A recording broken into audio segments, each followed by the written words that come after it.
Hey guys, welcome back to Mentorship CEO. If you're new to the channel or you're returning and haven't subscribed yet, please hit that subscribe button. It's the red button at the bottom right of your screen. I checked out my analytics and it's showing me that 80% of my viewers that continue to view my videos haven't subscribed yet. So it's gonna do me a favor and also you by hitting the subscribe button. It's free, there's no subscription fee, and it's gonna let you guys know whenever I post a video. Also, give the video a thumbs up, give it a like, because that also helps me and getting the channel, getting the videos out to more people. I appreciate you guys clicking on this video. As you guys read from the title, I'm just going to be talking to you about the watches that I've had before getting into the high-end watches. We all have to start somewhere. Actually, not all of us. Some people, you just born into, luxury items and that lifestyle. But for me, especially when it came to these watches, I started from basically the bottom. And I'm just gonna let you guys know the watches that got me to the point of where I am now with the high-end watches, especially Rolex to be specific. So my first watch, I'm not gonna go into too much details because I can't really remember, but I know it was a digital watch, one of those superhero type watches, maybe Superman, Spider-Man, I can't really remember. But of course, my parents bought that for me. Then, the watch that really aesthetically grabbed my attention, and that's the watch I would pretty much say that started the growth of my passion for watches, is a Guess watch from Macy's. Guys, we've all walked through Macy's in the jewelry section. The display cases always look so shiny, the lighting, everything is perfect. That's what caught my attention. And this watch was almost like a Cartier tank. It was the rectangular shaped, it was stainless steel. The dial was just black with no hour markers, no numbers, no anything. So it had this classy, dressy look to it.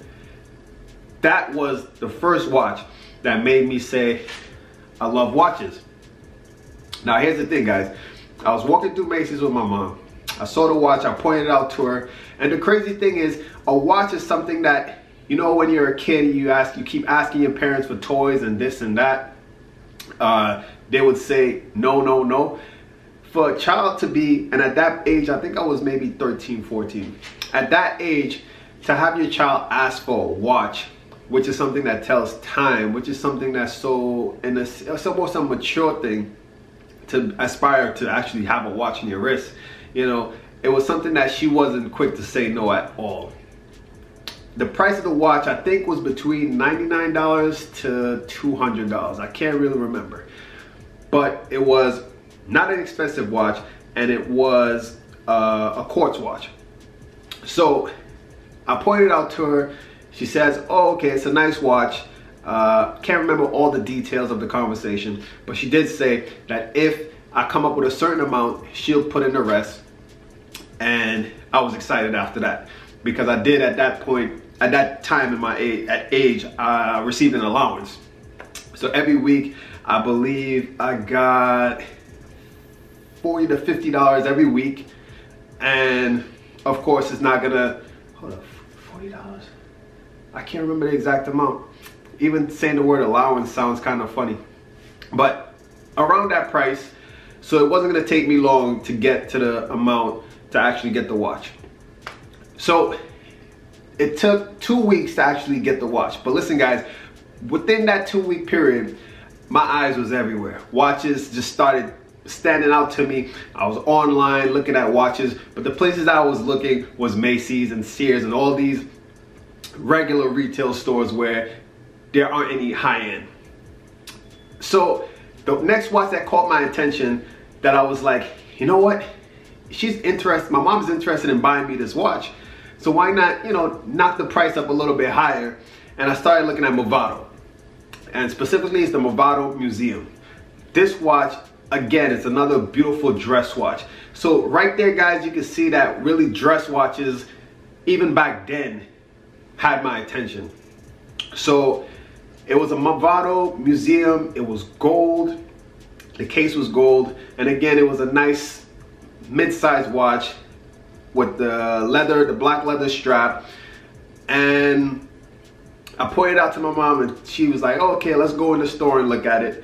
We actually went to the store. This again wasn't a Macy's or anything like that. It was an actual jewelry store. They didn't sell Rolex, but they sell Movados and other watches at that level, you know, within the, let's say, $300 to $800 range. And we took it, we looked at it, and she said, maybe that's a little bit too much for your first, you know, watch. And, you know, I felt kind of down about it, but at the same time I said, you know what, my next watch will be that watch. Long story short, never got that watch and never will get that watch again because I've gone way past it. But anyways, so we ended up getting the guest watch a few days later, and I wore that watch for years. Got compliments, and the compliments I received, it was mostly from women and mostly from people who aren't really deep in this watch collecting enthusiast type of area. But of course, from the average person, the watch was beautiful. Just like it caught my attention, it caught theirs. And the way I wore the watch was mostly with dressy, like button-up shirts, polo shirts. So it pretty much fit my daily life at that point, at that time. This watch, I still have it to this day. It's priceless, it's not going anywhere. But the next watch is another, I'll say another entry level. It was a Seiko watch. It was the grandfather watch, I like to call it.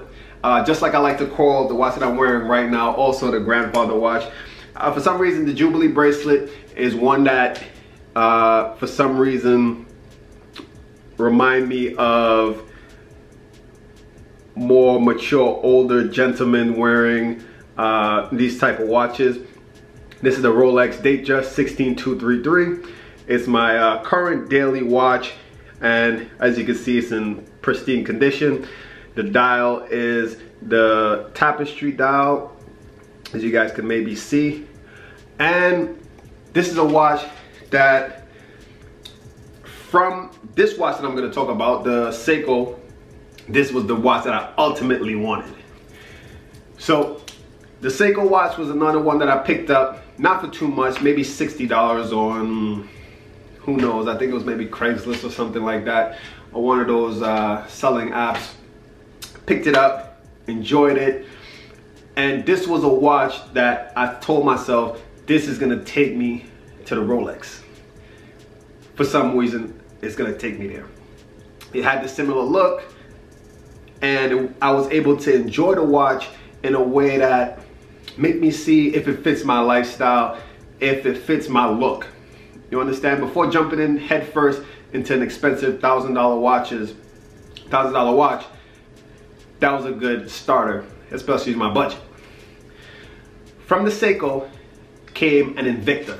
Guys, you have to admit that some of the Invictas look good.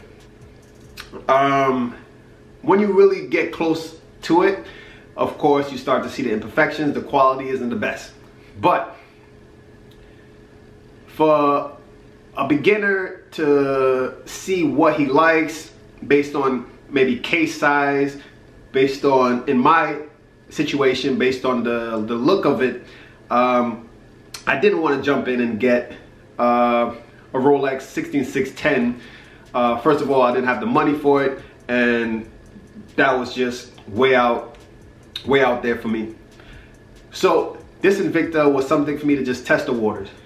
I wore the watch. It gave me a good idea of how it would look with, if I did get the real Rolex. I ended up putting a black leather strap on it. I put the 007 NATO strap on it. So I was able to really enjoy the watch.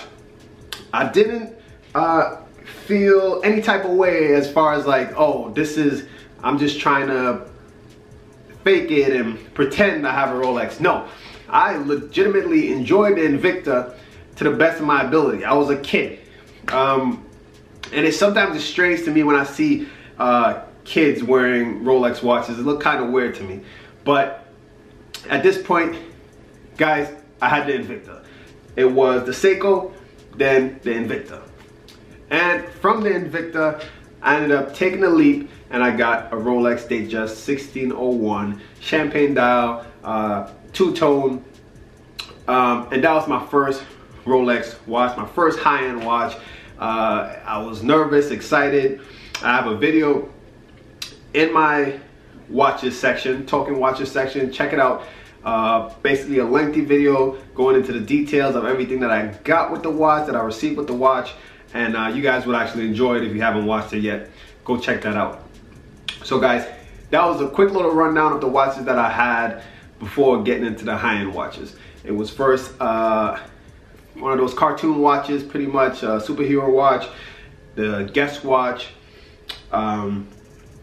the Seiko, and then the Invicta.